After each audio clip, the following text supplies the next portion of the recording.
ఢిల్లీ చేరిన ముఖ్యమంత్రి రేవంత్ ఉగ్రవాదంపై సదస్సులో పాల్గొననున్న సీఎం వరద సాయంపై కేంద్ర మంత్రుల వద్దకు. ఖమ్మం ప్రజలారా మీకేమైనా వరద సాయం అందిందా? ఖమ్మం ప్రజలారా మీకేమైనా వరద సాయం అందిందా? ఎందుకంటే ఆల్రెడీ మన హీరోలు వచ్చి కొద్దిపాటి అమౌంట్ ఇచ్చిపోయినారు. అట్లీస్ట్ ఆ ఉన్న అమౌంట్తోనన్నా మీకేమైనా చేసిండ్రా? ఒకళ్ళిద్దరు కుటుంబాలన్నా అరుచుకుండ్రా? ఒకళ్ళిద్దరి కుటుంబాలన్నా ఆదుకున్నారా? చీఫ్ సెక్రటరీ గారు మరి ఆ చెక్కులు ఏం చేసినారు? ఏం చేసినారండి మేడం? ఆ చెక్కులు ఏమైనాయి?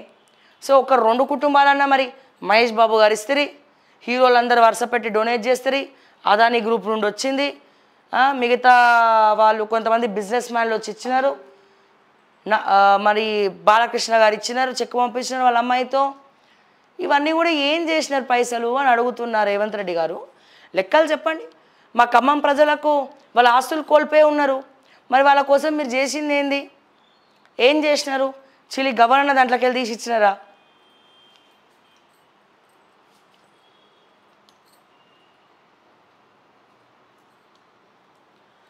Backlog check. ముందు స్కూల్ అసిస్టెంట్, తర్వాత సెకండరీ గ్రేడ్ టీచర్ల జాబితా. ఎవరైనా రెండింటికి ఎంపిక అయితే వారికి స్కూల్ అసిస్టెంట్ కొలువు. ఎస్టీజీ పోస్టుకు 2వ స్థానంలో ఉన్న అభ్యర్థికి దక్కనున్న అవకాశం. ఎంపిక అభ్యర్థుల తుది జాబితా నేడు 9న ఎల్బీ స్టేడియంలో పత్రాలు ఇవ్వనున్న సీఎం. ఆ పత్రాలు ఇస్తూ కూడా మళ్ళీ వేరే ఏదో మాట్లాడుతూ ఉంటాడు ఆయన. ఇక్కడ చూస్తే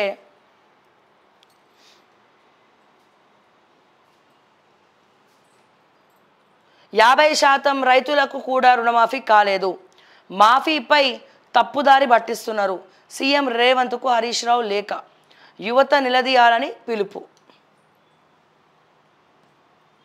ఇగో ఇడ్లీ బండికి రిజిస్ట్రేషన్. వీధి ఆహార విక్రయదారులందరికీ కూడా తప్పనిసరి.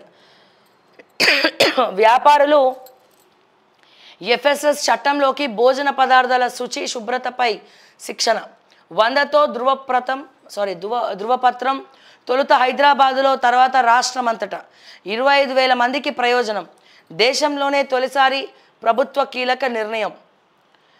ఉదయం అల్పాహారం, మధ్యాహ్నం భోజనం, వీలైతే రాత్రికి కూడా బయటే తింటున్న రోజులు ఇవి. సో దీనికి తగ్గట్లే ఆన్లైన్ ఆహార పదార్థాల పంపిణీ సేవలు. ఈ క్రమంలో రాష్ట్రంలో రోజుకు ఆహారాన్ని విక్రయించే వారి సంఖ్య పెరుగుతోంది. వీరిలో వీధుల్లో అమ్మేవారు ఉన్నారు. హైదరాబాదులో అయితే గల్లీకో టిఫిన్ సెంటర్, బజారుకో కర్రీ పాయింట్. ఇలాంటి పరిస్థితుల్లో మరి శుచి శుభ్రత సంగతి ఈ నేపథ్యంలోనే ప్రజలకు సురక్షిత ఆహారాన్ని అందించే విషయంలో రాష్ట్ర వైద్య ఆరోగ్య శాఖ కీలక నిర్ణయం తీసుకుంది. వీధుల్లో ఆహారాన్ని విక్రయించే స్ట్రీట్ ఫుడ్ వెండర్స్, వ్యాపారులందరినీ ఆహార భద్రత ప్రమాణాల చట్టం ఎఫ్ఎస్ఎస్ యాక్ట్ పరిధిలోకి తేనుంది. వీరందరికీ కూడా రిజిస్ట్రేషన్ తప్పనిసరి చేసింది. అంటే మన వీధిలోని ఇడ్లీ బండి నుంచి మార్కెట్లో గప్చుప్ బండి వ్యాపారి వరకు అందరూ కూడా దీంట్లో రిజిస్ట్రేషన్ చేసుకోవాలి. దానికి ట్యాక్స్ ఎంత కట్టుకోవాలి అసలు ముచ్చట చెప్పండి. ఇప్పుడు ఇది ఆరోగ్యం కోసం ఆరోగ్య శాఖ తీసుకొచ్చింది అంటున్నారు.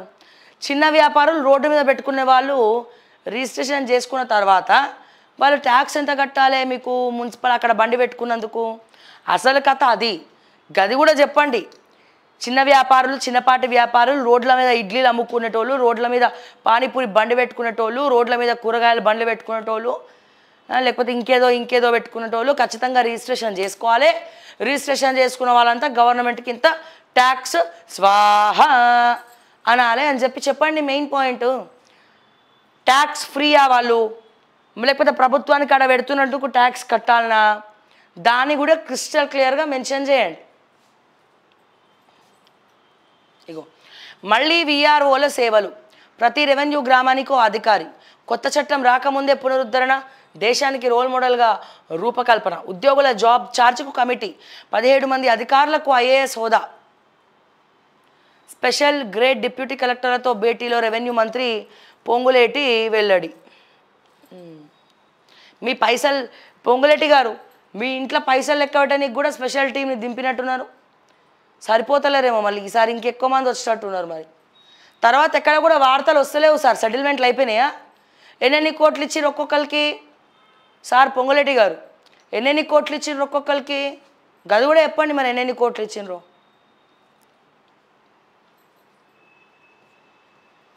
విద్యలో ప్రపంచంతో పోటీ పడతాం. రాష్ట్రంలో యంగ్ ఇండియా సమకృత గురుకుల పాఠశాలలు 20 అసెంబ్లీ నియోజకవర్గాల్లో పైలట్ ప్రాజెక్టుగా అమలు. ఈ నెల 11న భూమి పూజ, వచ్చే దసరాకు నిర్మాణం పూర్తి. డిప్యూటీ సీఎం బట్టి విక్రమార్క. మెరీనా బీచ్లో విషాదం. చెన్నై ఎయిర్ షోలో అపశృతి. 5గురి దుర్మరణం. 100 మంది ఆసుపత్రి పాలు. ఎండ, వేడి, ఉక్కపోతతో సొమ్మసిలిన వైనం. అది ఆదివారం కావడంతో ఉదయం నుంచే ప్రదర్శనకు పోటెత్తిన జనం. 15 లక్షల మందికి పైగా రావడంతో జనసంద్రంగా మారిన తీరం.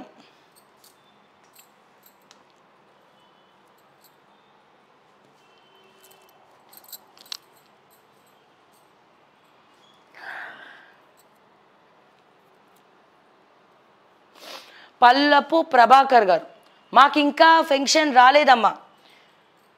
జై భవానీ సార్, దాని గురించి అడుగుతున్నా సార్. ఇంకా పెన్షన్ రాని వాళ్ళు చాలామంది ఉన్నారు. మీకే కాదు సార్, తెలంగాణ రాష్ట్ర వ్యాప్తంగా చాలామందికి పెన్షన్ రాలేదు, చాలామందికి రాలేదు సార్. దాని గురించి మాట్లాడుతూ ఉన్నా. సో మరి రేవంత్ రెడ్డి గారు సమాధానం చెప్పాలి మరి దీనికి.